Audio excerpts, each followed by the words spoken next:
Muy buenas tardes, estimados profesionales. En primer lugar, las disculpas del caso. Estos problemas técnicos a veces escapan de nosotros. Bueno, estamos en esta oportunidad conectados virtualmente con cada uno de nuestros ponentes internacionales y también con el honor de tener presente al doctor Víctor Ochero representando al Perú. Estimados profesionales, buen provecho. Posiblemente muchos de ustedes ya estén en la hora del almuerzo y bueno, pero igual conectados con nosotros para poder concluir con esta mesa redonda del curso internacional de avances en reanimación cardiopulmonar en el contexto COVID-19.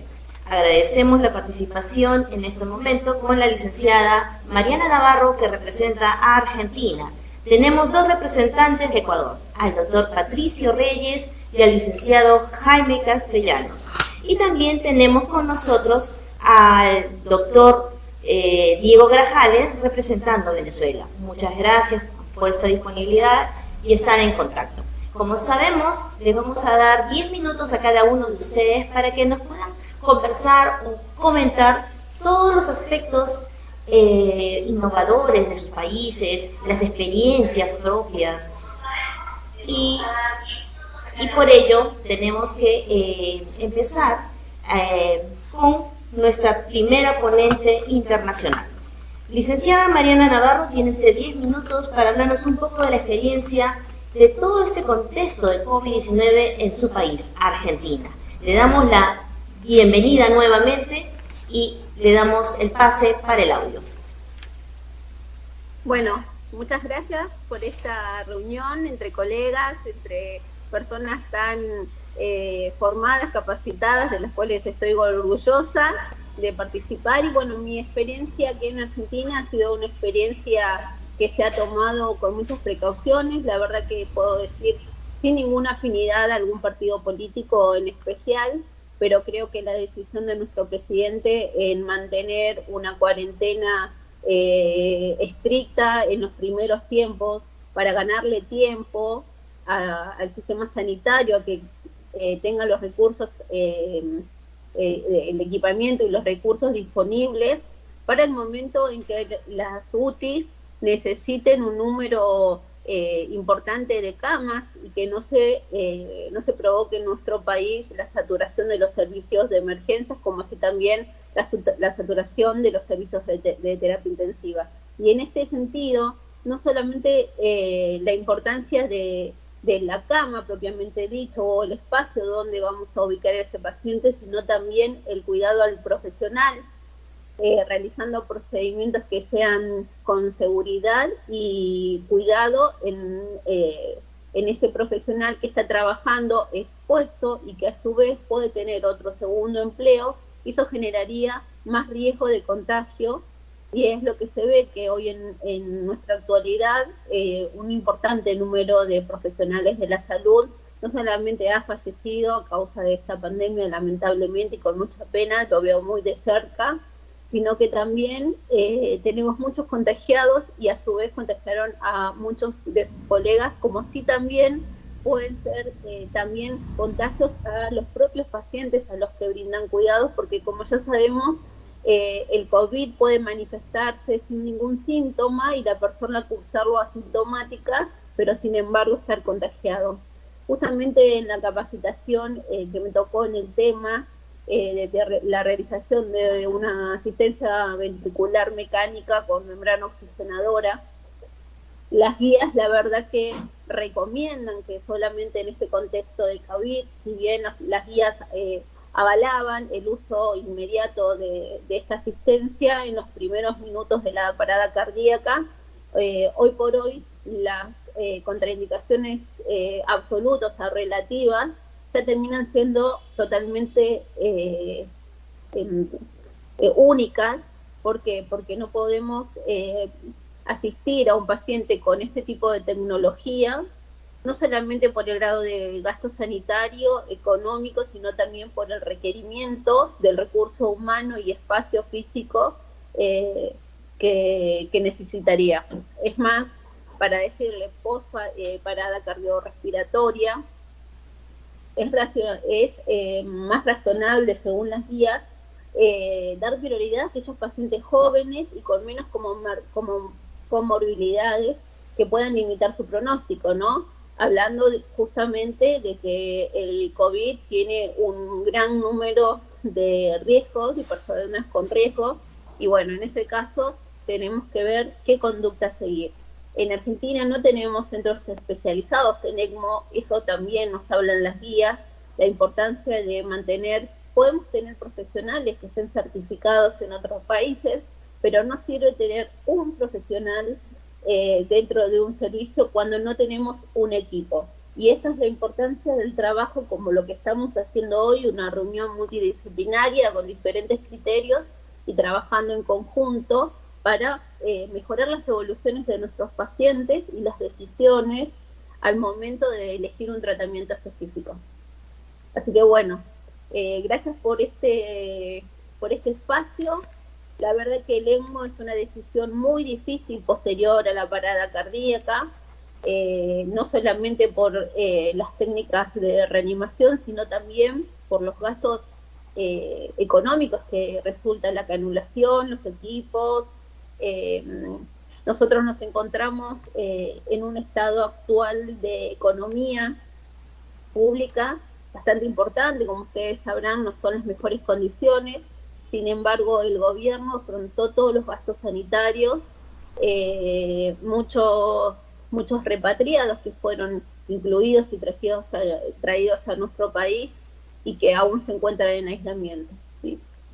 Entonces el esfuerzo es tan importante de todos los profesionales de salud y vemos que desde cada equipo, desde cada pequeño testeo, pequeña programa que se realice, hay todo un trabajo atrás que por ahí no se visualiza, ¿no?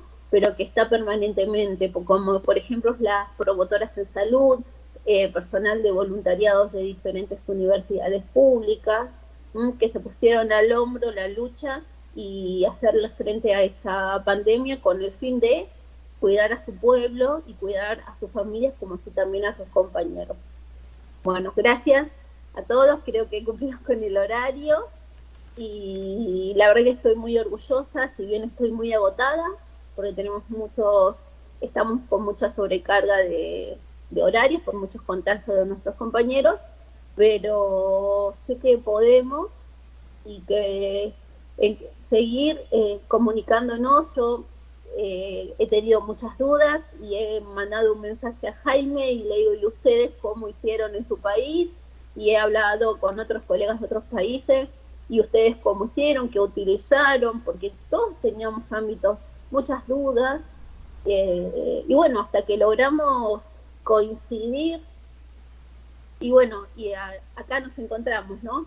En este encuentro que bueno, espero que sirva para todos las experiencias y lo que bueno, hemos transformado en cada una de las personas que fueron oyentes del curso internacional.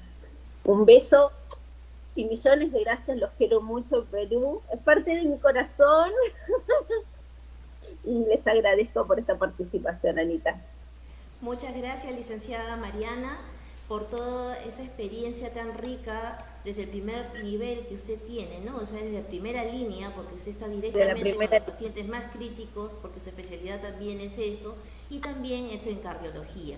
Definitivamente le agradecemos por toda esta experiencia que ha vertido y obviamente por todas las recomendaciones que también enfatiza, ¿no? Usted mantiene enfatizando todavía el aislamiento social, ¿no? Como una de las medidas preventivas y obviamente este tipo de criterios que a veces estamos todavía en este proceso de quizás cambios continuos en los algoritmos, en cómo abordar el abordaje del RCP, etcétera, ¿no? Muchas gracias por su presentación.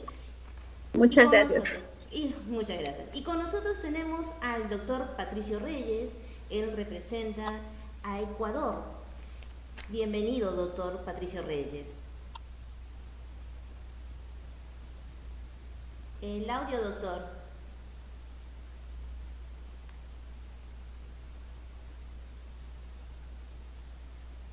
El audio, doctor. Estamos ahí con el audio, ¿sí? Gracias. Perfecto. Muchas gracias. Buenos días, buenas tardes a todos. Aquí estamos, pequeño retraso, cosa de la tecnología, pasa en épocas de COVID, nos ha tocado adaptarnos a nuevas formas de comunicarnos, de reunirnos, de vivir y desde luego de trabajar, ¿verdad? Y dentro de eso, como lo decía Mariana, todo ha sido un aprender desde el primer día que empezó la pandemia, que apareció la pandemia en nuestro continente, en nuestros países. Esto ha sido un aprender y ha sido un ir quitándonos el miedo para poder ser médicos, ser enfermeras, ser el personal de la salud que atienda a estos pacientes en una circunstancia que no lo habíamos vivido, que teníamos quizá referencias, que teníamos quizá conocimiento a través del internet, a través de lo que se había estudiado, de circunstancias que se habían vivido en Asia, en Europa, con el SARS, con el ébola, pero cuando va llegando la pandemia a nuestro medio las cosas cambian. Yo pienso que a todos les pasó, empezamos con temor, empezamos con miedo, ese miedo a contagiarnos de la enfermedad, miedo que si bien lo hemos modulado, no lo hemos perdido, quizá lo hemos podido controlar, pero lo seguimos teniendo porque hay colegas, lo decían, Mariana, que se han enfermado, que han fallecido. No sabemos cómo nos puede llegar la enfermedad si es que nos toca. Tenemos ahora en el transcurso de esta evolución de la pandemia, las cosas han ido cambiando y tenemos pacientes de 28 años graves, de 29, 30, 32 años que han fallecido, lo que no sucedía al principio. En teoría, los que fallecían, los que les iba muy mal, eran aquellos pacientes de edad avanzada, con patologías subyacentes, pero va cambiando. Quizá un factor de riesgo que sí lo encontramos en todos ellos es el sobrepeso, la obesidad. Les va muy mal a los pacientes con sobrepeso, no importa la edad, pero ha ido bajando. El promedio en la unidad de trabajo, yo, trabaja Jaime, el promedio de pacientes ahora ya no es de 65 años, de 60 años, el promedio ahora es de 40, entre un tope de 55, 56 años y para abajo de 30 años. Entonces, esto nos presenta un paciente diferente. Al principio también la reanimación cardiopulmonar en los pacientes COVID muy graves era, si bien controversial, la teníamos un poco clara, es decir, poco podemos hacer, sus pulmones están dañados, el paciente está muy grave, ir adaptando los recursos de los pocos que teníamos, las condiciones en las que estábamos, entonces no extremábamos medidas con esos pacientes, además pacientes de más de 70 años, difícil recuperación y su integración posterior a su vida normal, a su vida productiva, iba a ser realmente un dilema. No garantizaba nada que el paciente reanimado, en primer lugar, se recupere de la enfermedad y en segundo lugar, pueda integrarse a una vida normal. Ante eso, las primeras reacciones que tuvimos nosotros como en el hospital donde trabajamos, en la parte privada también, es al paciente grave, añoso, no reanimarlo, obviamente en condiciones muy graves. Un paciente que por circunstancias, por hechos puntuales, sufrió una parada cardíaca, se deterioraba, lo reanimábamos. Y bueno, la reanimación no es solamente dar la reanimación cardiopulmonar, lo veníamos diciendo. Yo en mi conferencia hablaba que el primer relato de una reanimación cardiopulmonar se lo menciona en la Biblia ya, cuando se reanimó un niño. Y de ahí para acá ha sido todo un aprender de la humanidad, el tratar de restablecer las funciones vitales de un paciente, de un enfermo, y salvar su vida. Y para eso se han venido implementando todo lo que nosotros conocemos, desde la intubación, la ventilación, el uso de aminas, el uso de dispositivos, el uso de fármacos que tienen como finalidad última recuperar al paciente de una condición crítica, sacarlo del shock, sacarlo de la parada cardíaca, sacarlo de la hipoxia, sacarlo de la acidosis para restablecer sus funciones vitales, restablecer sus funciones orgánicas, proteger sus órganos y lograr que supere la enfermedad y se reintegre posteriormente a sus funciones normales.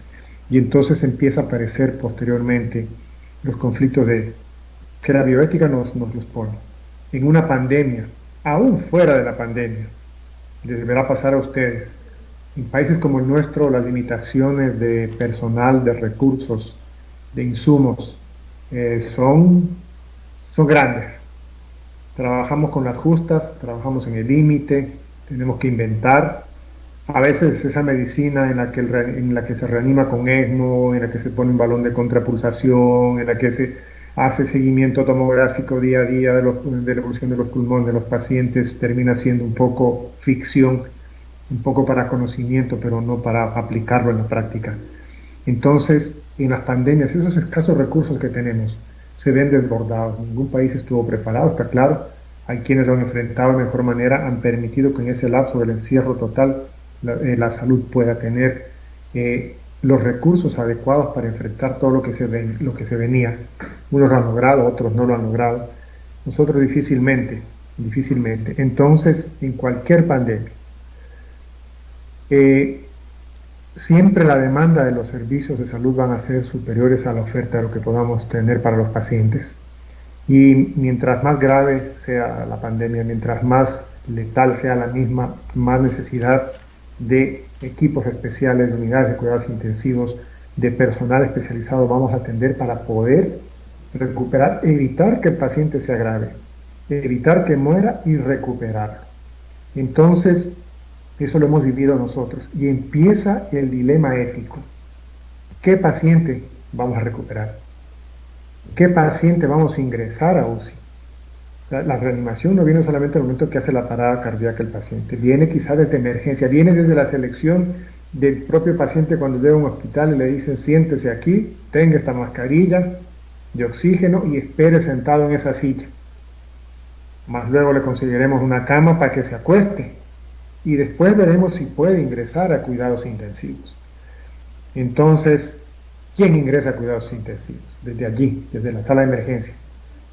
Y ha pasado en todas nuestras ciudades, ahora Quito es ese punto de conflicto, Santo Domingo se ha aflojado un poco estos días, pero también nos ha sucedido. Cuando llega el paciente y llaman a nuestra unidad y nos dicen, ¿tienen cama? Sí, una. Tenemos acá necesidad de 5 pacientes para ventilar. Entonces, ¿a quién de esos pacientes recibimos y reanimamos? Con unas PAFI de menos de 100, de 70, y entonces viene el gran dilema ético, jugar a dioses. A ver, ¿qué comorbilidades tiene ese paciente? ¿Qué edad tiene ese paciente? Entonces vamos seleccionando, tú ya tienes más de 70, tú tienes comorbilidades, tus posibilidades son pocas, entonces subamos al paciente de 40 años que no tiene antecedentes y ya dejamos por fuera 3, 4 o 5 pacientes. Durísimo, ¿verdad? Porque uno se pone a pensar, y los familiares de ese paciente, y si fuera nuestro familiar, y si fuera nuestro paciente, ¿a quién acudimos para que sea seleccionado ese paciente? Si no hay cómo. Es que la selección y la asignación de camas, esto que se llama la microdistribución, lamentablemente es el escoger entre un grupo de pacientes que tienen las mismas necesidades, tratando de ser lo más objetivos para escoger a uno y descartar a los otros. Y bueno, primer dilema, una vez que el paciente ingresa a cuidados intensivos, y como les digo, ahora cada vez son más jóvenes, y desde luego, si tienen emergencia o en hospitalización un paciente de 28, 29, 30 años, ni dudarlo que la cama libre es para ese paciente, por comorbilidades que tenga, que es obeso, que es diabético, igual lo recibimos. Y viene la segunda etapa de la reanimación en UCI. Vamos a hacer todo por ese paciente porque desde luego el hecho que ingresa a nuestra unidad significa que tiene todas las oportunidades de recibir el tratamiento a tope con todo lo que nosotros tengamos hasta donde podamos. Y eso es lo que hacemos, la intubación, la ventilación, ustedes lo conocen, una charla para hablar de eso, las drogas vasoactivas, el soporte hemodinámico, hasta donde vaya. Y empieza el otro punto, cuando ese paciente empieza a deteriorarse, empieza a aparecer la falla multiorgánica y el paciente necesita diálisis, y el paciente hace trastorno de coagulación, y el paciente necesita FiO2 al 100% por más de 72 horas, y el paciente está grave y no mejora después de estar ventilado varios días y estar con todo el soporte varios días. ¿Qué hacer? Nuevamente el dilema ético. Si ese paciente nos hace una parada cardíaca, hace un deterioro hemodinámico, ¿lo reanimamos? Si atrás de ese espacio que tiene ese paciente ocupado hay los que estamos hablando, en espera algunos otros pacientes que quizá están buscando esa oportunidad de ser atendidos, de recibir el soporte completo para poder vivir. Y viene el dilema ético nuevamente. A este paciente, si lo recuperamos, si es que acaso lo recuperamos, cuánto lo vamos a poder recuperar, cuáles van a ser las secuelas con las que va a quedar, se va a reintegrar a su vida normal, va a ser un paciente productivo, en qué condiciones lo vamos a sacar de UCI. Y quizá antes nos ha pasado, antes teníamos más tiempo, más espacio y teníamos pacientes un mes, 2 meses, traqueotomizados, con gastrostomía, dándoles ahí el espacio, esperando y haciendo todo por esos pacientes que se iban a una habitación con un Glasgow de 7, 8, alimentándose por una sonda, respirando por un traqueostomo, con una limitación funcional enorme, y a ver qué pasaba, terminaba siendo quizá una carga para la familia. No estamos en las condiciones de esperar 2 meses para entregar un paciente en esas condiciones, ni a piso, ni mucho menos a la familia, en medio de una pandemia, cuando atrás de esos recursos hay tantas personas. Entonces viene el conflicto que nos pasa y nos pasa todos los días. ¿Qué paciente está para limitar esfuerzos? ¿Cuándo? ¿Por qué? ¿Cómo? ¿Quién toma las decisiones? Nosotros hemos tratado de tomarlas en conjunto, en equipo, en la entrega de guardia, en la reunión, varios especialistas, los médicos residentes, analizamos la evolución del paciente, el tiempo, lo que ha pasado, y vemos el futuro que podría tener. Nos podemos equivocar, podemos desde luego fallar, pero tratamos de ser lo más racionales posible en la selección de ese paciente para decir, bueno, con él hasta aquí llegamos, no vamos a ensañar las medidas terapéuticas, no vamos a reanimarlo, si hace una parada, si hace un evento va a quedar ahí. Lo otro, al principio sí teníamos ese temor cuando un paciente recuperable hacía una parada, por cualquier razón se extubaba, se obstruía un tubo, algún evento, entonces que lo reanimamos desde luego, lo reanimábamos con todos los temores que había al principio, con todas las limitaciones que podían darse. Hemos ido aprendiendo en eso, ya no tenemos temor de reanimar a un paciente, ya no tenemos temor de hacer reanimación cardiopulmonar, de reintubarlo, de darle masaje, de desfibrilarlo, ya no. Eso ha disminuido porque hemos aprendido a manejar estos pacientes y sabemos que con las medidas de protección adecuadas se puede hacer, es factible y no es el gran riesgo. Hay un riesgo de contagio como lo hay el rato que estamos pasando en la visita, estamos intubando al paciente que necesita intubarse, en fin, pero con las medidas de protección adecuadas podemos recuperar a ese paciente. Son nuevos dilemas de la bioética. Yo pienso que después de esta pandemia, la ética mismo, la concepción de la salud, la concepción del mundo va a cambiar, y para quienes estudien, digamos, medicina, tenemos que replantearnos nuestra actitud frente a la vida, frente a la enfermedad y frente a nuestra profesión de cada día. Muchas gracias. Muchas gracias, doctor, por esa información desde el punto de vista de cómo ha ido evolucionando esta pandemia, ¿no? Desde que el 11 de marzo lo declarara la OMS, como que ya el mundo entero íbamos a entrar a esta situación pandémica, y usted lo ha manifestado. El primer punto que trató el personal de la salud fue el gran temor, el temor al contagio, donde ya lleva a los dilemas éticos, porque todo profesional de la salud está formado para poder aportar a la vida de la persona, ayudarlo a salir de ese trance de la situación de la enfermedad. Y el dilema ético siempre, a lo largo del personal de la salud, siempre ha sido un eje crucial. Pero efectivamente, creo que de marzo a agosto, que estamos ahora, hemos ido aprendiendo mucho de las experiencias de muchos profesionales de la salud. Y como lo manifiesta también usted, el equipo multidisciplinario es importante en la toma de decisiones para que un paciente pueda ser óptimamente recuperado. Y es lamentable los indicadores que tenemos a nivel Latinoamérica, donde hemos visto decesos de personas jóvenes.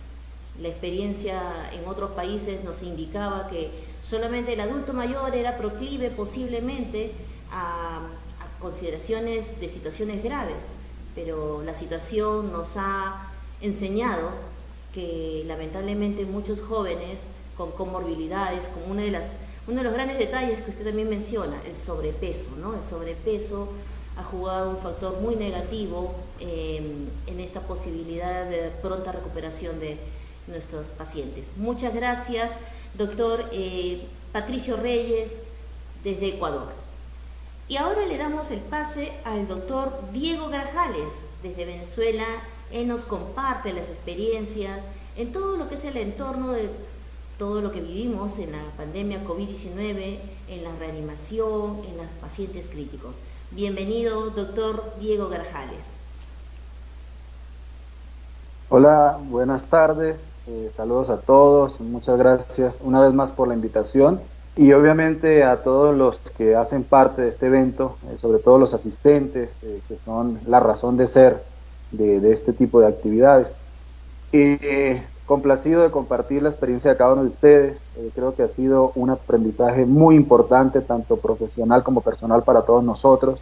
La era pre-COVID y la era post-COVID, dar un hito en lo que es la atención de salud desde el punto de vista en todos los contextos y creo que es muy importante que tratemos de aprender de esta situación que nos ha tocado vivir. Yo represento a un país que estaba en desastre mucho antes de la pandemia. No quiero incursionar en asuntos políticos porque no es nuestra razón de ser, pero sí es un país que antes de que sucediera esto, que nos tiene en situación de calamidad mundial, ya tenía problemas. Y entenderán ustedes lo que significa para un país con problemas enfrentarse a un sobreagregado como lo es la pandemia por COVID-19. Una situación que sobrepasa la esfera de las atenciones de salud y compromete los países desde el punto de vista económico, social, ético. Entonces, las repercusiones obviamente en países más vulnerables obviamente van a ser peores. Venezuela inicialmente se comportaba como un país atípico. Si ustedes han seguido las estadísticas latinoamericanas, de lo que fue la era COVID-2019, habrán notado que Venezuela tenía excelentes indicadores en los primeros meses. Venezuela, cuando se analizaba desde el punto de vista estadístico, parecía que estaba mejor que otros países que habían hecho esfuerzos mucho más superiores de los que Venezuela podía establecer. Y Venezuela figuraba en cuanto a respuesta ante el COVID como uno de los países punta en Latinoamérica y sorprendentemente era respaldado por una Organización Mundial de la Salud que inclusive reconoció que los esfuerzos supuestamente de Venezuela eran modelo a seguir para Latinoamérica. El problema es que todos sabemos que esas realidades no es lo que normalmente se está viviendo en países con situaciones como la que Venezuela vive. Y tarde o temprano las cifras reales empezaron a evolucionar y lamentablemente empezaron a mostrar la realidad que se podía esperar para un país con las situaciones como las tiene Venezuela, con un sistema de salud en condiciones críticas, con una limitación de recursos, con una cantidad de problemas adicionales a lo que pueda generar el COVID. Y hoy día Venezuela aparece en las cifras, en el puesto que le corresponde, con el colapso de servicios como cada uno de sus países lo ha visto, haciendo lo que puede por garantizar la sobrevida de un montón de personas que están condenados a morir. Y lamentablemente aparece hoy día como uno de los países con mayor índice de profesionales de salud en relación a mortalidad por casos confirmados. Quizás por número de habitantes todavía somos privilegiados porque no es, al hacer la tasa por cantidad de población, pues todavía no tenemos los mismos porcentajes de otros países, pero en relación a profesionales de salud infectados y muertos por número de contagios, y tenemos uno de los números más altos para Latinoamérica, y esto obedece obviamente a un sistema de salud que ya estaba golpeado. Nosotros hemos tratado de adaptarnos a la experiencia de los países que tienen un poco más de trayectoria en esta atención de la pandemia. Hemos tomado las experiencias de los asiáticos, de los chinos, de los europeos y obviamente de países que se han comportado en números por lo menos un poco mejor para Latinoamérica. Nuestro modelo inicial era el modelo de los amigos de Costa Rica, que duraron mucho tiempo con una curva prácticamente en cero. Hemos tomado experiencia de los amigos argentinos, de los amigos peruanos, de los colombianos. Lamentablemente a los amigos ecuatorianos les fue muy mal desde el principio, por lo menos en sus capitales, y países como Chile, pues tarde o temprano también se descompensaron. Entonces nosotros hemos ido paliando la situación como podemos. Hoy día estamos en una situación de una curva totalmente en ascenso que no ha llegado a su tope y con un sistema que está obviamente fracturado por todo lo adicional que condiciona la atención de la pandemia. A esto se le suma recientes publicaciones de incremento de mortalidades en otros contextos que no son COVID, porque cuando el sistema de salud se enfoca a atender una patología en particular, pues obviamente se descuidan las otras patologías. Y Venezuela no tiene una compliance como la pudiesen tener otros países para dividir servicios, para hacer quizás una atención diferenciada, sino que toca sacrificar unos por otros y eso ha generado obviamente grandes problemas. Desde el punto de vista ya no de Venezuela como país, sino desde el punto de vista ya como profesionales de salud, pues obviamente, como decía el doctor Patricio, nos ha tocado aprender. Muchos de nosotros hemos tenido que enfrentarnos a cosas que jamás habíamos pensado que nos íbamos a enfrentar. Y, por ejemplo, hemos tenido que aprender a contextualizar un montón de situaciones que antes no teníamos que contextualizar. Lo primero que tuvimos que contextualizar fue la reanimación cardiopulmonar. Cuando surgió la alerta epidemiológica, cuando se declararon las situaciones de emergencia, nosotros tuvimos que apegarnos al principio de que en desastres no hay emergencias y por lo tanto la RCP va a estar condicionada a situaciones muy especiales. Recuerden que para marzo de 2020 no habían guías en reanimación cardiopulmonar y estas guías vinieron a aparecer más o menos en abril o mayo, afortunadamente por un esfuerzo relámpago que se hicieron para actualizarlas. Entonces, como decía el doctor Patricio, al principio éramos muy tajantes en limitar la reanimación cardiopulmonar basado en el principio de bioseguridad. Y la mayoría de nuestros pacientes en primera instancia o en los primeros meses, pues no se les dio reanimación cardiopulmonar porque no estaban dadas las condiciones. Eso era lo que por lo menos hacíamos desde el punto de vista teórico, sin embargo, desde el punto de vista práctico no es tan fácil. Recuerdo, yo venía saliendo de un foro sobre reanimación cardiopulmonar y justamente en ese turno me hizo parada una niña de 14 años con COVID. Y cómo ser tajante en no reanimar una niña de 14 años con todas las posibilidades de supervivencia, pese a que la evidencia decía que no se reanimaban los pacientes COVID. Entonces, esto nos tocó o nos hizo madurar muy rápidamente y darnos cuenta de que la solución no era negar la RCP, y afortunadamente luego salieron las guías y las guías nos dijeron, mira, sí vamos a dar RCP, pero vamos a aplicar bioseguridad, vamos a tener los equipos de protección personal, vamos a establecer estrategias, vamos a utilizar ambientes controlados y afortunadamente hoy día hay pacientes seleccionados que sí se están beneficiando de la reanimación cardiopulmonar, con todos los riesgos que conlleva la aerosolización, que es el principal problema. Desde el punto de vista fisiopatológico nos enfrentamos a una patología que en enero de 2020 no conocíamos y que en agosto de 2020 creemos conocer y que cada día nos cambia las perspectivas y hemos tenido que enfrentarnos a fenómenos que a simple lógica parecen aún inexplicables, pero que tenemos que enfrentarlos así, y uno de ellos es la desproporción que hay entre el grado de hipoxemia de los pacientes COVID versus la clínica que presentan. Cuando nosotros empezamos a establecer estrategias para ingreso a terapia intensiva, nos apegamos a los criterios de Berlín, nos apegamos a los criterios de distrés respiratorio y fuimos muy tajantes en que todos los pacientes con PAFIs por encima de 250, por encima de 200, tenían que entrar a terapia intensiva. El problema es que esto rápidamente nos colapsó las unidades de terapia y empezamos a tener pacientes con PAFIs de 100, con PAFIs de 50, que permanecían en las áreas de hospitalización. Y estos pacientes, paradójicamente, con PAFIs, con criterio de síndrome de estrés respiratorio severo, no se veían tan mal como otros pacientes que tenían PAFIs mucho mejores. Y ahí fue donde nos explotó en la cara el fenómeno de la hipoxemia silenciosa, nos explotó en la cara el fenómeno de la hipoxemia permisiva y nos dio a entender que quizás el paciente no debería entrar a terapia intensiva por un indicador tan seco como lo sería una relación PAFI, sino quizás por criterios clínicos. Y entonces empezamos a ver que pacientes con PAFI de 80 respiraban mucho mejor que pacientes con PAFI de 250, y eso nos dio a entender que había que establecer otros criterios de selección y que había que organizar el asunto de otra manera.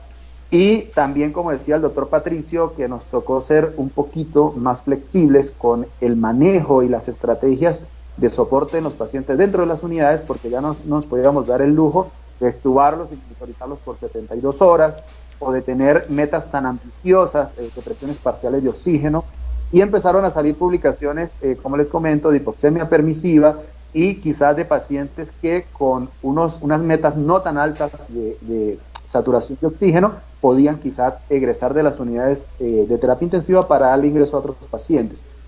Entonces, para no extenderme mucho en el asunto, porque cada uno de ustedes ya lo ha acuñado en sus diferentes presentaciones, esta pandemia nos ha hecho o nos ha obligado a reinventarnos desde el punto de vista personal, desde el punto de vista profesional y desde el punto de vista asistencial. Creo que no vamos a ser las mismas personas después de esta pandemia. Creo que de alguna u otra manera nos ha tocado la fibra. Una cantidad de muertos como las que hemos tenido que ver, jamás la habíamos visto, y quizás hemos aprendido a valorar un poquito más la vida, un poquito más la salud y un poquito más la fortuna que tenemos los que aún no nos hemos contaminado. Hemos visto morir colegas y nos hemos dado cuenta de que somos vulnerables ante la enfermedad. Hemos aprendido a valorar la familia como nunca lo habíamos hecho.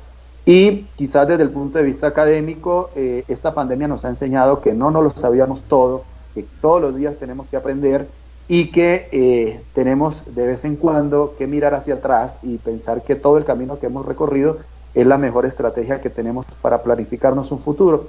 Entonces, si algo nos puede quedar bueno de esta pandemia, de esta situación, es ser mejores como individuos, ser mejores como personas, ser mejores como profesionales, y quizás ser mejores como sociedad. Los dilemas éticos que hemos tenido que afrontar son innumerables, y quizás las repercusiones psicológicas que va a tener esta pandemia sobre cada uno de nosotros también van a ser incalculables, y vamos a tener que enfrentarnos a fenómenos post-pandemia, como va a ser el trauma en los trabajadores de salud, las repercusiones psicológicas que vamos a tener que afrontar, porque muchos de nosotros no estamos durmiendo, porque muchos de nosotros estamos frustrados, cansados, agotados, y vamos a tener que enfrentarnos a fenómenos tan difíciles como la recesión económica en muchos países, donde ya la gente no va a morir de COVID, sino que va a empezar a morir por circunstancias sociales que también vamos a tener que afrontar. Entonces, es algo de lo que quisiera yo colaborar en esta mesa, una vez más agradeciendo a todos por ustedes la oportunidad, grandes amigos que veo en la pantalla, nuevos amigos que he tenido la oportunidad de conocer, y que esta sea una de muchas oportunidades futuras. Muchas gracias a los amigos de CICAT por la oportunidad y a todos los participantes. Doctor Grajales, muchas gracias por estas recomendaciones, la experiencia que trae desde Venezuela. Creo que consideramos que una vida que se va, ya sea de cualquier ciudadano de nuestro país, es enormemente triste y penoso. Pero cuando vemos estadísticas de cuántos profesionales de la salud se han contagiado y se están yendo, es lo que usted considera o lo que debemos empezar a manejar desde ahora en adelante, esa salud mental de todos, y sobre todo de los que vivimos día a día con los decesos continuos que tiene o se está cobrando la pandemia. Definitivamente lo que usted ha mencionado, la salud, la estructura de todos los establecimientos de salud en Latinoamérica son muy similares.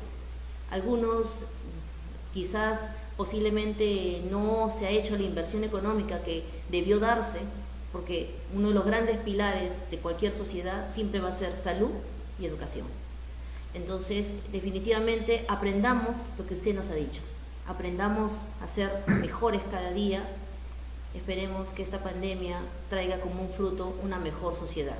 Muchas gracias por esta forma de expresar lo vivido y lo que nos depara el futuro, pero miramos con ese optimismo, doctor Grajales, como usted lo ha hecho, ese optimismo de ser cada día mucho mejores. Y ahora le damos el pase al licenciado Jaime Castellanos.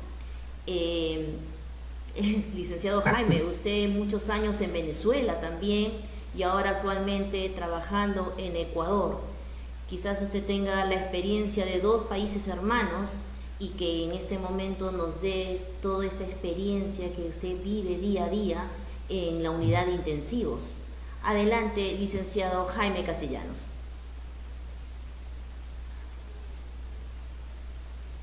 Bueno, buenas tardes con todos. Primero saludarlos, al público que nos ve, que nos escucha. La razón de ser, de estar acá, a mis amigos de SICAP, Anita, Marlon, la comadre Carmen, Dieguito en Arequipa, donde se encuentre, siempre amigo del alma, que compañero de batallas. Hoy día con el doctor Patricio, uno de mis jefes, un hombre realmente extraordinario como ser humano. Marianita desde Argentina, bueno, y el doctor Loro, que es una eminencia. Siempre recuerdo al doctor Loro cuando empieza sus temas educativos, y él dice: yo trabajo en el hospital Casimiro Ulloa, donde dice recibimos los pacientes y hablarlo a los especialistas. Eso siempre me llamó mucho la atención y siempre lo recuerdo con mucho. Bueno, en mi caso, nosotros empezamos con el primer paciente un 23 de marzo del 2020, aproximadamente a la 1 de la mañana. Teníamos preparado un ambiente, gracias a Dios, cuando esto se anunció el 31 de diciembre como un evento problema en Wuhan y finalmente la OMS. Nuestra primera paciente en el Ecuador fue una señora que vino de viaje, la cual se bajó del avión, compartió con su familia, se fue a la mitad del mundo a pasear, se fue a la zona montañosa, visitó los volcanes y esparció el virus por tantas zonas, y después empezamos a tener los pacientes. En las primeras reuniones, tímidamente, no sabíamos cómo enfrentarnos, cómo vestirnos, cómo prepararnos, pero hicimos un plan estratégico que a la fecha no funcionó. Dividimos el hospital en una sala no COVID y otra sala COVID, las mujeres embarazadas a la casa a hacer teletrabajo, las personas mayores vulnerables a hacer teletrabajo, o se iban a centros cercanos a pasar consulta, y dejamos en teoría las personas más sanas, más fuertes para enfrentar el virus. El temor y el pánico en muchos casos tocaban nuestro personal, mala información, y siempre éramos los líderes los que estábamos ahí dentro. Por lo menos el doctor Patricio ya pasa también los 55 años, pero es una persona que hace ejercicio y puede correrle fácilmente 40 kilómetros 3 veces a la semana, porque soy testigo que se levanta. Entonces era de esos vulnerables que se quedaron y son más guapos que cualquiera que pudieran tener 25 años.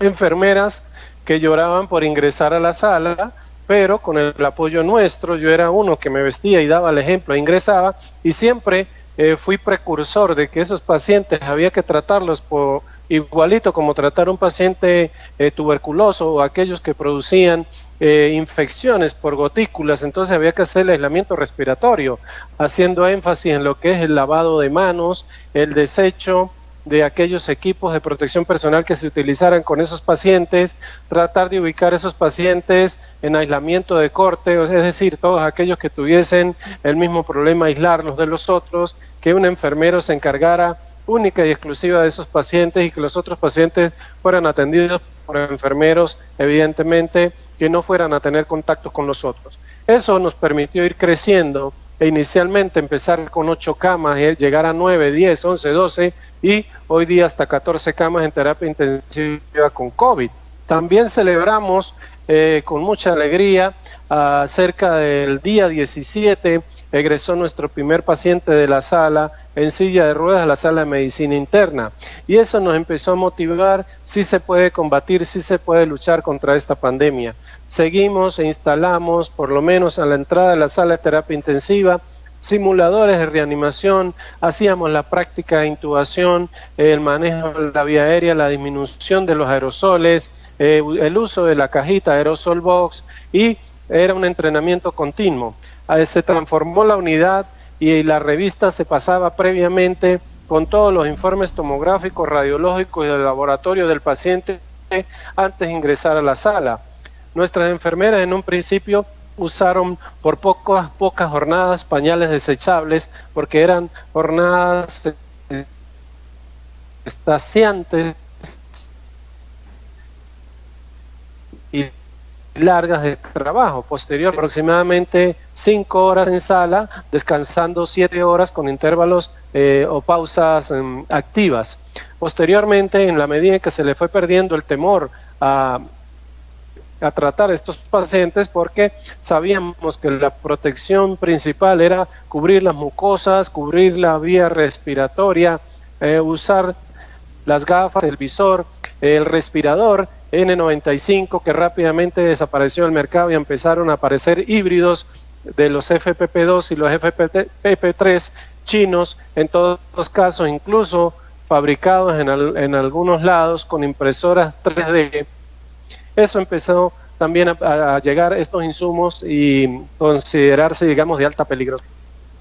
También estuvimos en el Comité de Bioseguridad y estas máscaras las abríamos, las rompíamos y contábamos la cantidad de capas y las pasábamos por fuego, por aceite, por agua, por sopletes de alta presión para ver la permeabilidad de las mismas, y aquellas que no tuviesen 5 o más capas no eran adquiridas por nuestro hospital.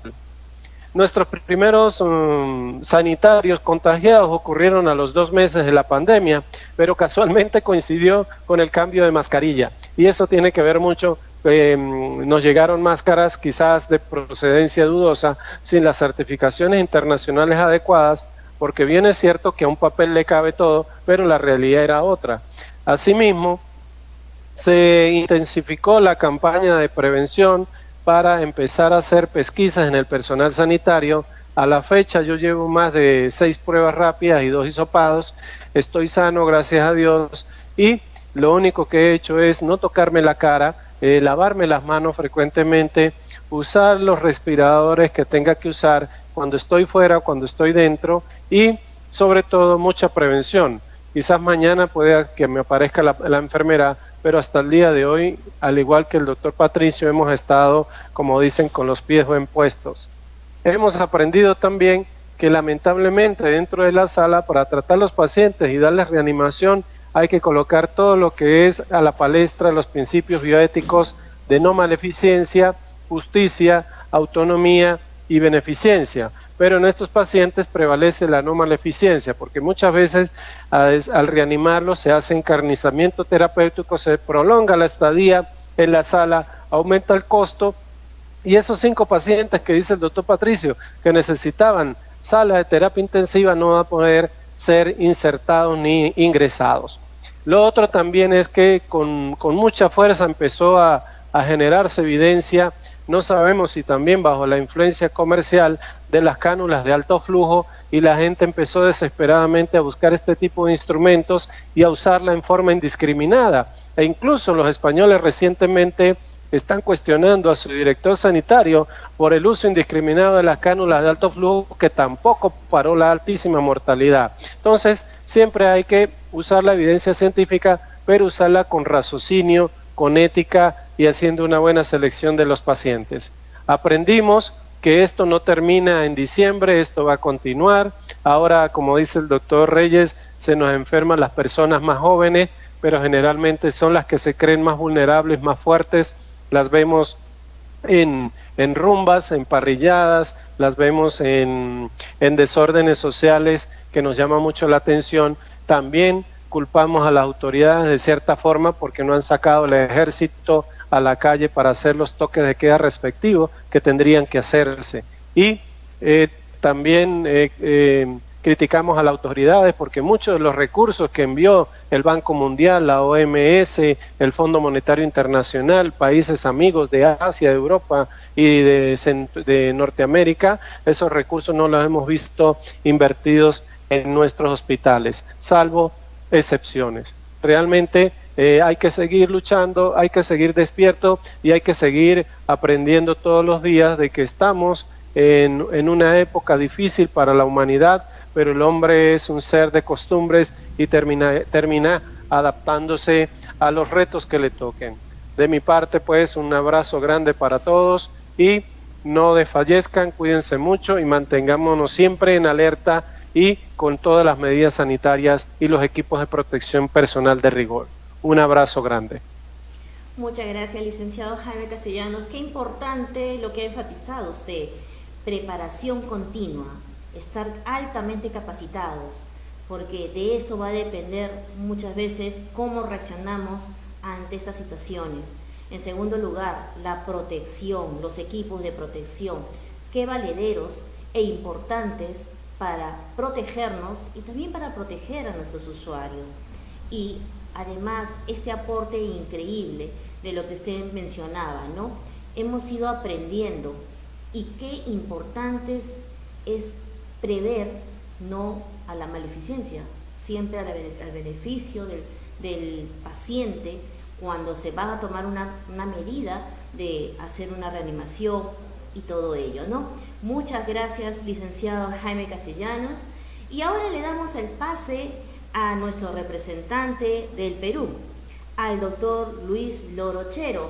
Como todos ustedes conocen, el doctor Luis Loro es director del hospital emblemático acá en el Perú. Es un hospital de referencia COVID. Tiene la mayor cantidad de camas UCI que existe en el Perú. Le damos el pase. Bienvenido, doctor Luis Lorochero. Bien, buenas tardes a todos y todas. Un placer nuevamente estar con ustedes. Gracias, Jaime, por la opinión. Simplemente soy un emergencista o un médico del área crítica, más igual que ustedes, luchando en este día a día en la pandemia. Gracias a la invitación de SICAT también. Yo quiero comentar que no sé hasta estas alturas, hoy 23 de agosto, si me tocó la más fácil o me tocó la más difícil.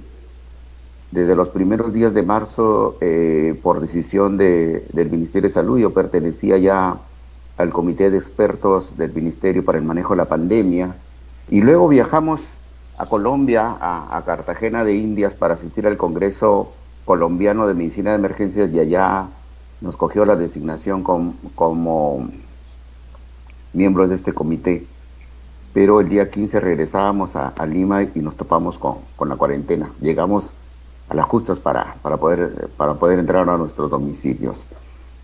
Y les decía esto porque a fines de marzo, ya cuando teníamos la pandemia encima de nosotros, se toma la decisión de designarme director general del Hospital de Emergencia Tevitarte. Y me sacaron literalmente de la parte asistencial que me encanta un poquito más que la labor de gerencia o de función. Pero ya aquí estamos, y nos encomendaron un hospital nuevo, un hospital sin recursos humanos, equipado pero sin recursos humanos, y que a partir de esa fecha se convertía en el hospital emblemático, en el hospital referencial de nuestro país, el hospital del presidente de la República, llamémosle así. Y nos tocó dirigir este hospital y nos encontramos con algunos inconvenientes que poco a poco hemos tratado de superar. Encontramos un hospital con 18 camas, que era un hospital de referencia únicamente, es decir, los pacientes llegaban allí procedentes de otros hospitales, con la característica de que eran pacientes con prueba molecular o prueba rápida positiva, que estaban intubados y que requerían ventilación mecánica. Es decir, únicamente llegaban a nuestro hospital aquellos pacientes que requerían ventilación mecánica. Pero poco a poco la demanda nos fue desbordando y nos fue obligando a aperturar el hospital, que era un hospital de 5 pisos y que solamente en ese momento teníamos un ambiente en el primer piso, que era la sala de recepción y estabilización de pacientes referidos, y el tercer piso, que tenía 18 camas. Esta emergencia nos fue ganando la batalla al inicio, y había que tomar medidas fundamentales de gestión. Pero aquí tuvimos una ventaja o una oportunidad.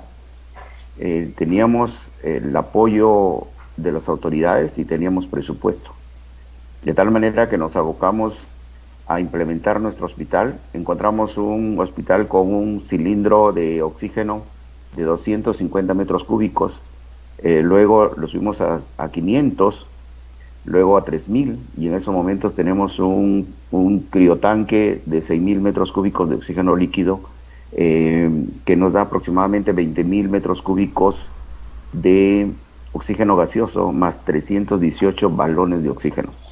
Esto nos permite mantener una autonomía de 48 horas al hospital.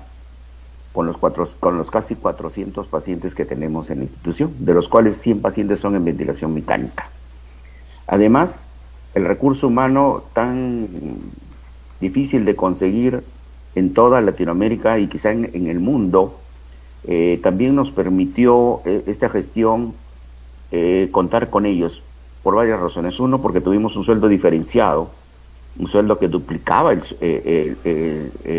ingreso normal. Yo soy médico nombrado y tengo casi 30 años de servicio, y duplicaba el sueldo. Además teníamos derecho a horas complementarias, 96 horas complementarias a un precio de 62 soles cada, no, 92 soles cada hora, por hora. O sea, era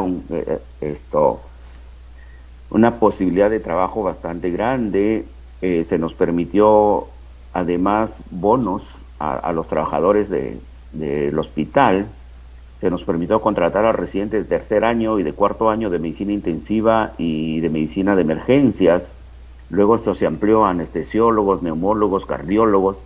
De manera que ahora tenemos un mixto, y llegó el momento en que, cuando aperturamos la emergencia, contratamos a médicos generales que no habían hecho serum, porque se aperturó también esto. Realmente que en estos momentos bordeamos casi los 1.200 trabajadores en el hospital entre asistenciales y administrativos. El 70%, un poco más de ellos, es asistencial permanentemente. Entonces, llegamos a la quincena de julio más o menos, antes de nuestras fiestas de la patria, y logramos el objetivo de tener 100 camas con ventilación mecánica. Aquí nosotros hemos tenido algunos inconvenientes a la denominación de camas UCI. En todo nuestro país sabemos que no solamente los colegas de intensivos en el área de cuidados intensivos manejan ventiladores mecánicos, lo hacemos los emergenciólogos con mucha frecuencia. Quizá todos los hospitales, no hay ningún hospital en la cual el servicio de emergencia tenga ventilador mecánico manejado por nosotros. Entonces, tuvimos algunas cosas que lidiar con los colegas de intensivos, pero al final llegamos a un buen acuerdo y siempre salimos abrazados de las guardias. Aperturamos sala de operaciones, aperturamos sala de partos exclusivamente para pacientes COVID. Es decir, el hospital emblemático Emergencias Ate Vitarte es un hospital exclusivo de pacientes COVID, pacientes quirúrgicos de emergencia que salen positivos en otros hospitales son referidos al nuestro, pacientes gestantes positivos de otros hospitales son transferidos a nuestra institución, de tal manera que podemos un poco paliar la sobredemanda en otros hospitales. Implementamos un servicio de diálisis también en el hospital gracias a la colaboración de la empresa privada. Implementamos 2 ambulancias tipo 3 para el transporte hacia o desde nuestro hospital, con las consideraciones de bioseguridad del caso. Hemos implementado un servicio de fisioterapia, de salud mental, no solamente a los familiares y a los pacientes, sino también hacia nosotros.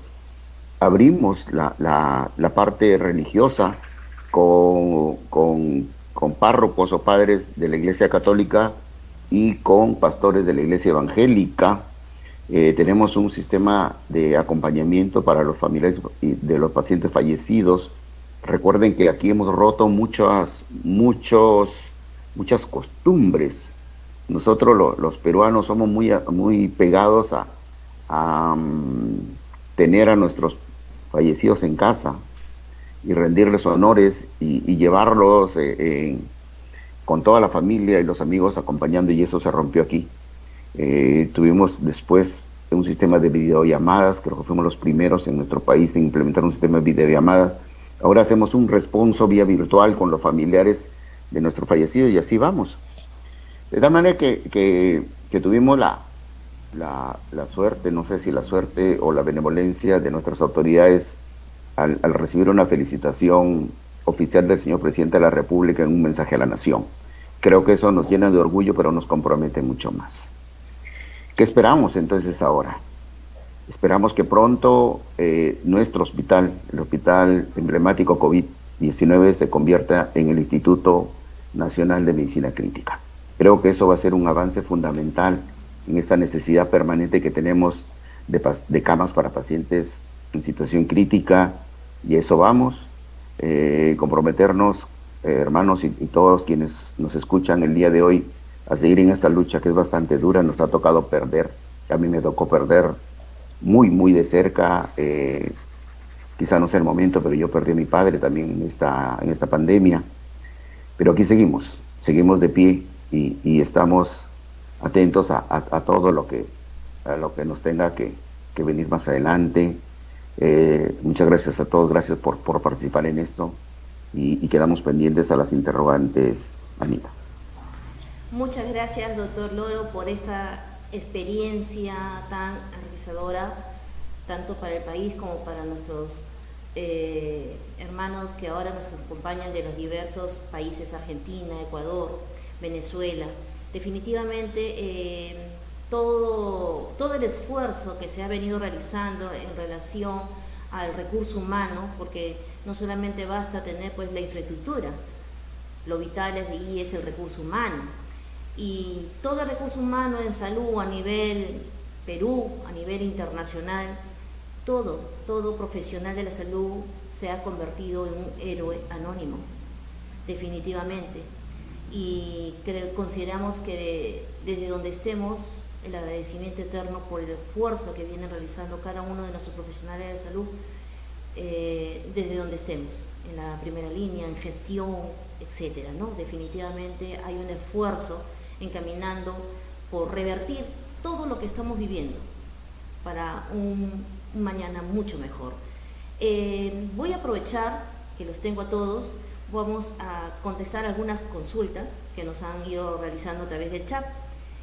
Norma Elvira López nos consulta: ¿qué maniobra no se realiza al realizar RCP en fractura cervical? ¿Quién de ustedes desea contestar?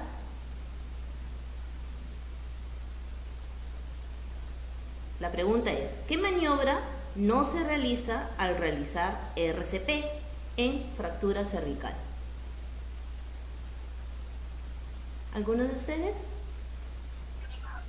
Claro, eso va a depender previamente del diagnóstico del paciente, porque si tiene fractura cervical tiene que estar inmovilizado.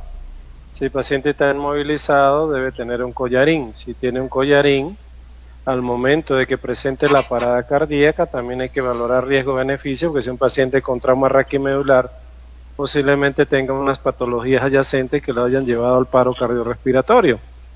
Ellos hacen bradicardias, son pacientes que hacen arritmias, hacen generalmente asistolia, no hacen fibrilación ventricular ni taquicardia ventricular sin pulso.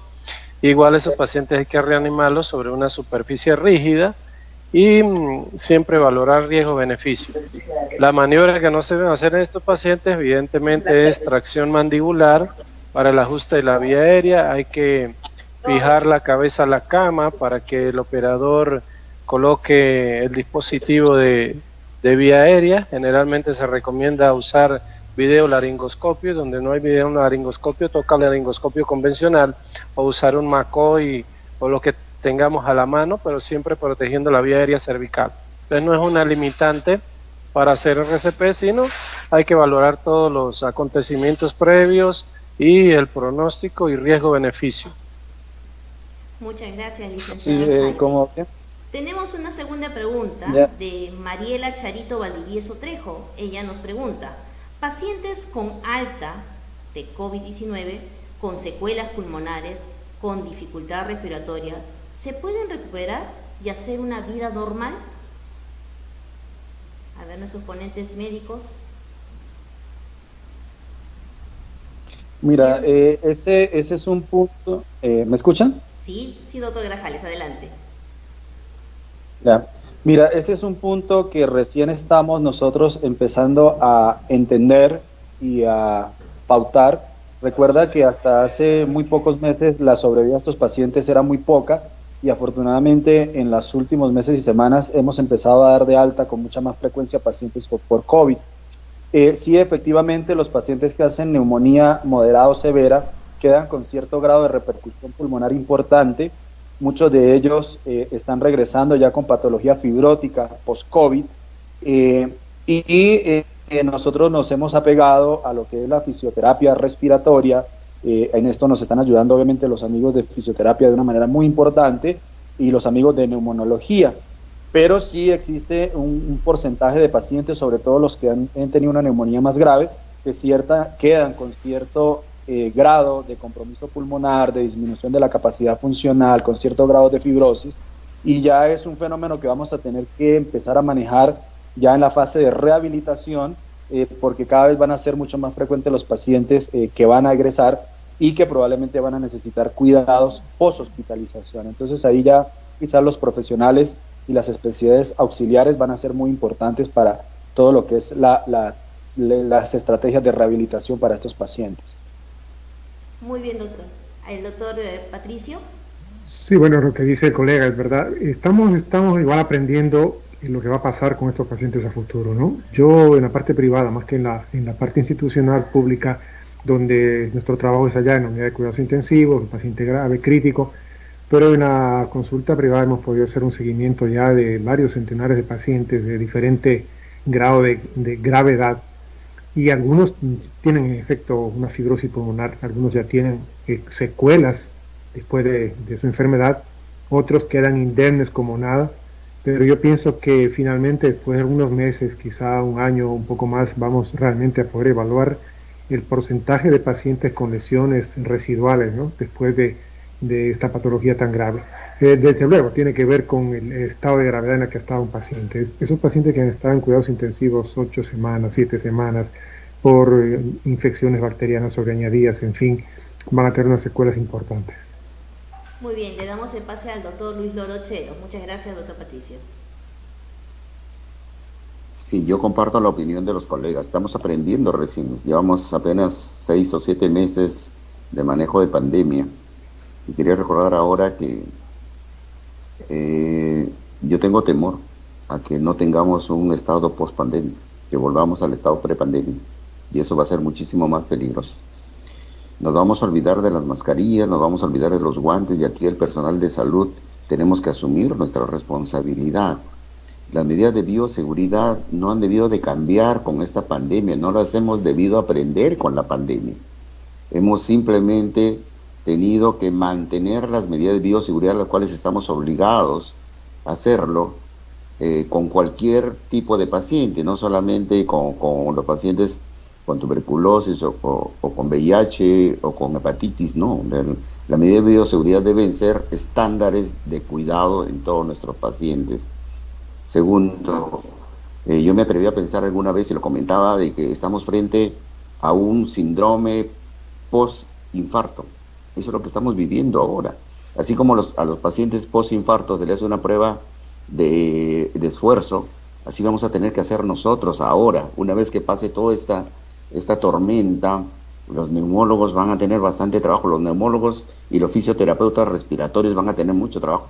Hay que hacerle de repente una prueba de función pulmonar, y de acuerdo a eso ver cómo nos vamos a integrar a la vida laboral después, con muchas limitaciones probablemente, sobre todo aquellos que llegaron a esa fase tan temida de pulmón rígido o pulmón fibrótico. Creo que nos queda todavía muchísimo por hacer, muchísimo por aprender, y hay que darle tiempo al tiempo. Por ahora estamos en la fase aguda todavía. Muchas gracias, doctor Loro.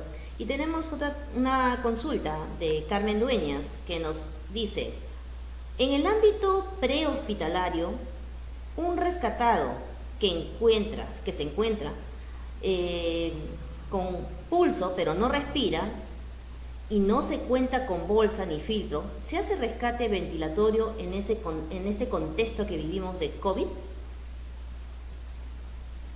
A ver, Mariana. Licenciada Mariana, a ver. No, la verdad que en estos contextos tenemos que, como parte de la fundamentación de este curso, ¿no?, sobreguardar la salud de los profesionales sanitarios y extremar las medidas de prevención de contagios, ¿sí?, que son el uso adecuado de equipo de protección individual. En este contexto, como sabemos y como las últimas guías lo recomiendan, solamente la reanimación con masaje en el estado que se encuentra, y solicitar la asistencia de un sistema prehospitalario y hacer solamente el masaje hasta que los especialistas lleguen al lugar y aborden de la manera correcta, ya sea con un DEA o con el transporte dirigido directamente a una sala de emergencia. Me parece que esa sería la respuesta correcta. Muchas gracias. No, por nada. Una consulta más. Dora Pereda Ramos nos consulta. ¿Cuál es la manera correcta de hacer un masaje cardíaco en posición prono en un paciente COVID? Bueno, como ese tema me tocó darlo a mí, voy a aportar un poquito y sé que Diego, el doctor Patricio, el doctor Loro y Marianita pueden dar algo adicional. Primero tiene que, si el paciente está pronado y le hace parada, automáticamente usted tiene que evaluar si cuenta con el recurso humano necesario en la sala. Segundo, si todo el equipo tiene puesto el equipo de protección personal. Tercero, evaluar el riesgo de aerosolización por las maniobras. Cuarto, ver qué cantidad de recursos materiales dispone, porque lo más opcional y lo correcto sería girar al paciente a posición supina para facilitar la reanimación. Pero eso lo haría con la muchachita que reanimó Diego de 14 años.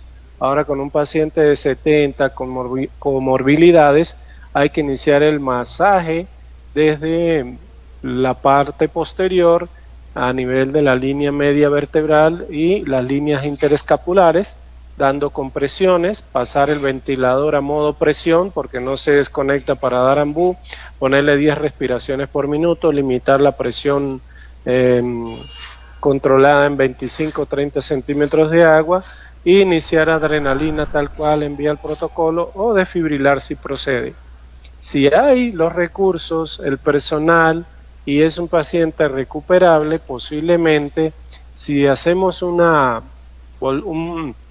cambio de posición rápido, efectivo, minimizando los aerosoles y todos protegidos, también es un intento válido. Entonces todo depende qué tengo en mi hospital, con qué cuento y las posibilidades que tenga el paciente, porque también eso hay que ponerlo en ese momento como un dilema. ¿Reanimo o no reanimo? ¿Hago no maleficencia o hago maleficencia? ¿Hago encarnizamiento terapéutico o no hago encarnizamiento terapéutico? Este paciente venía ya con unos exámenes que apuntaban a que posiblemente era de mal pronóstico, entonces ahí sí la cosa cambia. Pero en teoría un paciente pronado, por la limitación de recursos y la limitación sobre todo de los aerosoles, debería reanimarse en la misma posición prona en la forma que hemos mencionado. Pero ya teniendo todas las de la ley, con mega protección en el personal, puede hacerse el giro para reanimarlo en la posición convencional. Muchas gracias, licenciado. No sé qué piensan. Marianita va a hablar. Ahora le damos pase a la licenciada Mariana. No, a esto justamente le quería sumar, ¿no? El contexto y qué tipo de pacientes vamos a realizar la maniobra, ¿no? En el caso de Jaime, como decía, una chica de 16 años sería muy fácil de movilizar. En el caso de un paciente con un sobreexceso de peso, no llegar a la obesidad mórbida, ¿no? Pero que esté, por ejemplo, en un tratamiento como es el tema que me tocó a mí hablar de ECMO, que encima se encuentra pronado, esta situación de reanimación sería casi imposible, ¿no? Y no recomendada. Entonces, hay muchas circunstancias específicas que se van adecuando a las decisiones como parte del equipo de salud en ese momento, evaluando todos los antecedentes, las situaciones en las que se encuentra ese paciente, cómo venía su hemodinamia y también los días de hospitalización en los que se encontraban. Y esto es importante también traer a recordar que los tiempos que tardamos en vestirnos adecuadamente genera también un retraso en la maniobra, ¿sí? Y eso también produce más hipoxia en ese cerebro, y cuando si encima tardamos para vestirnos, y si aparte tardamos para darnos vuelta, perdemos los primeros 15 a 20 minutos que serían muy importantes para conservar ninguna lesión en ese cerebro, ¿sí? Y asegurar la oxigenación correcta. Así que sería muy controversial y directamente una decisión del equipo de salud que esté en cada caso específico. Muchas gracias, licenciada. Una consulta más de Marjesi de la Cruz Salazar. Ella nos consulta: en el ambiente extrahospitalario, si tenemos a un paciente COVID-19, ¿qué eslabones se obvia?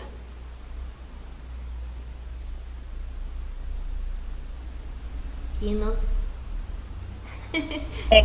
En realidad, es un eslabón de supervivencia donde no se debería obviar ningún eslabón, ¿no?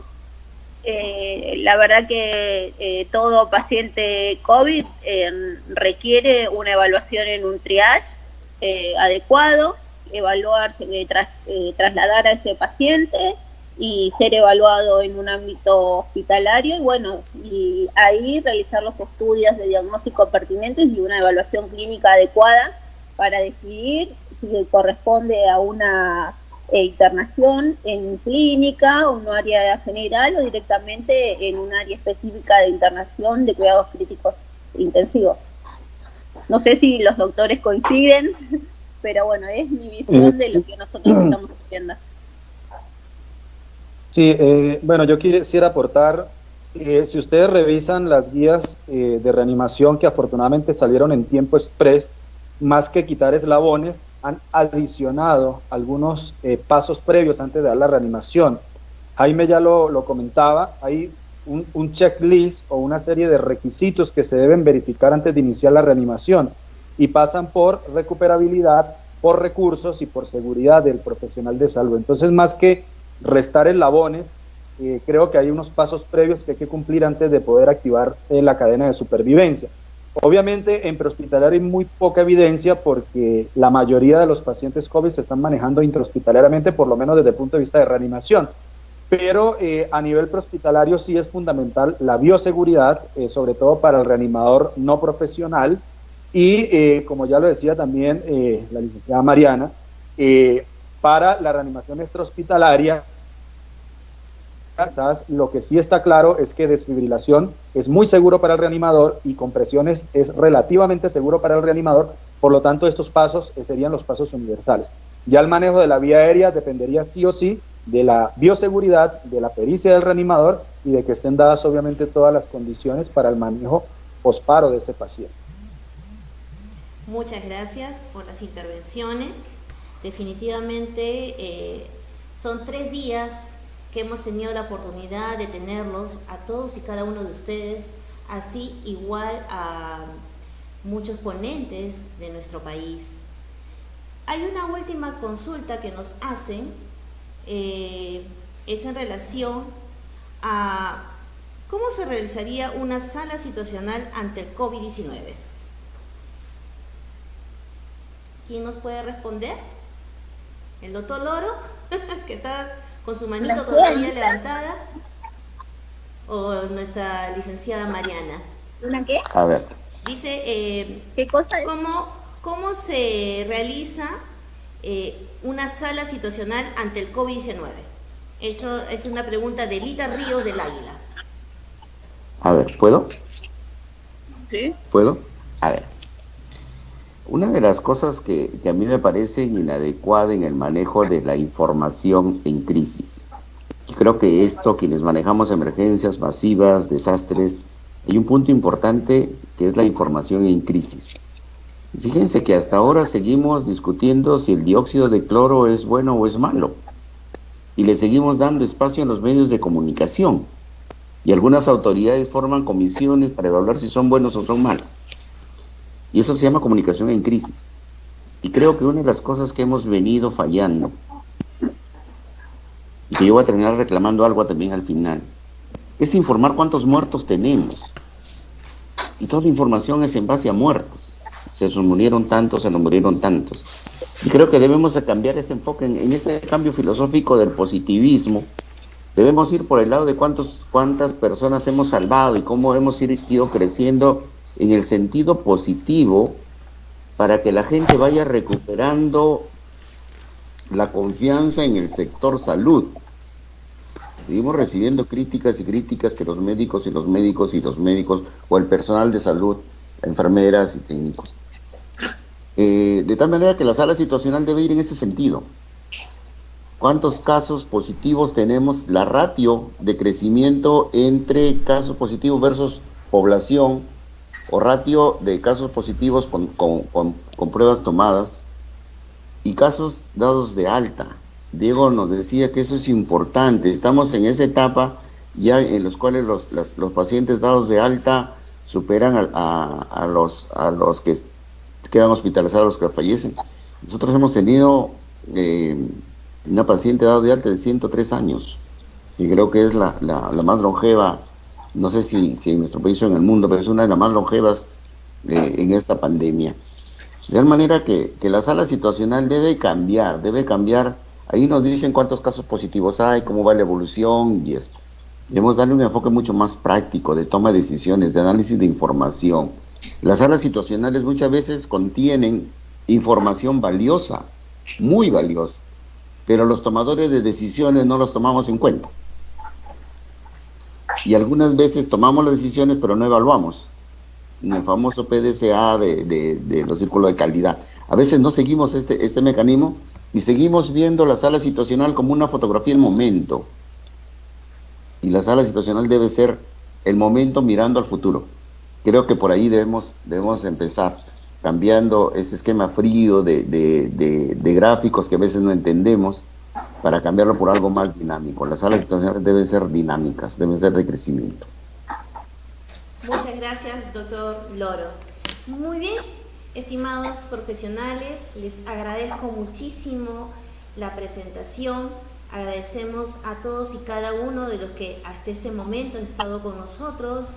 A ver, vamos a mencionar a Alita Ríos del Águila, Isabel Sarria, Miguel Ángel, Norma Elvira López, María Zamudio, y vamos a seguir mencionándolos porque es bueno que hasta este momento, a pesar de los inconvenientes que hemos tenido, han tenido la paciencia de poder escuchar de cada uno de nuestros ponentes las experiencias tan ricas que nos traen desde sus países.